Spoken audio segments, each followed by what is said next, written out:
مسلمانوں یاد رکھو، اگر تم چاہتے ہو کہ تمہارے بچے اور بچوں کی ایمان محفوظ رہے تو ان کو مکتبوں میں بھیجو، ان کا تعلق ان علماء سے قائم کرو جن کے دلوں کے اندر اللہ کا ڈر ہے، اللہ کے رسول کی محبت کوٹ کوٹ کر بھری ہوئی، ان کے عقائد محفوظ ہیں اور مضبوط ہیں۔ اور اگر ہم نے علماء سے اور مکاتب سے اپنے بچوں کو دور رکھا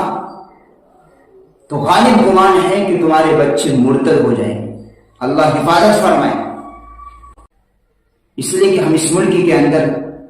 اقلیت میں ہیں اور اس وقت شرک بت پرستی کی کھلے عام دعوت دی جا رہی ہے اور اس پر مجبور بھی کیا جا رہا ہے، تو ہم کیسے ان شرک و بت پرستی کا مقابلہ کر کے اپنے ایمان و عقائد کی حفاظت کریں؟ اس کا یہی طریقہ ہے کہ ہم علماء ربانیین سے اپنا تعلق قائم کریں، اپنے بچوں اور بچوں کو مکاتب میں بھیجیں۔ یہ مکتب کیا ہے؟ یہ تمہارے بچے اور بچوں کی ایمان کی حفاظت کے قلعے ہیں۔ یہاں تمہارے بچے اور بچوں کے اخلاق و کردار کو سنوارا جاتا ہے، ان کے اندر اور ان کی صلاحیت کو نکھارا جاتا ہے، ان کے اندر ہنرمندی، سلیقہ اور ان کو اسلامیات پر چلنے کی تعلیم دی جاتی ہے، ان کو اللہ کے رسول کی محبت کی تعلیم دی جاتی ہے، ان کو دنیا اور آخرت کی ہر بھلائیاں سکھائی جاتی ہیں اور ان کو بتایا جاتا ہے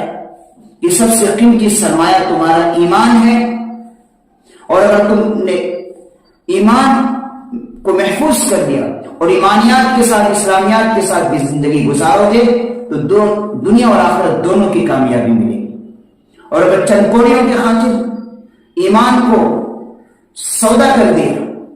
اور تم نے اسلامیات کو چھوڑ دیا،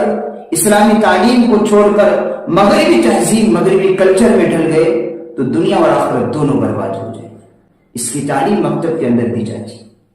مکاتب کو مضبوط بھی کرنا ہے، اس کو عام بھی کرنا ہے، اور ہمارے تمام مسلمان بچے اور بچیوں کا تعلق مکتب سے قائم ہو جائے۔ یہ وقت کی اہم ضرورت ہے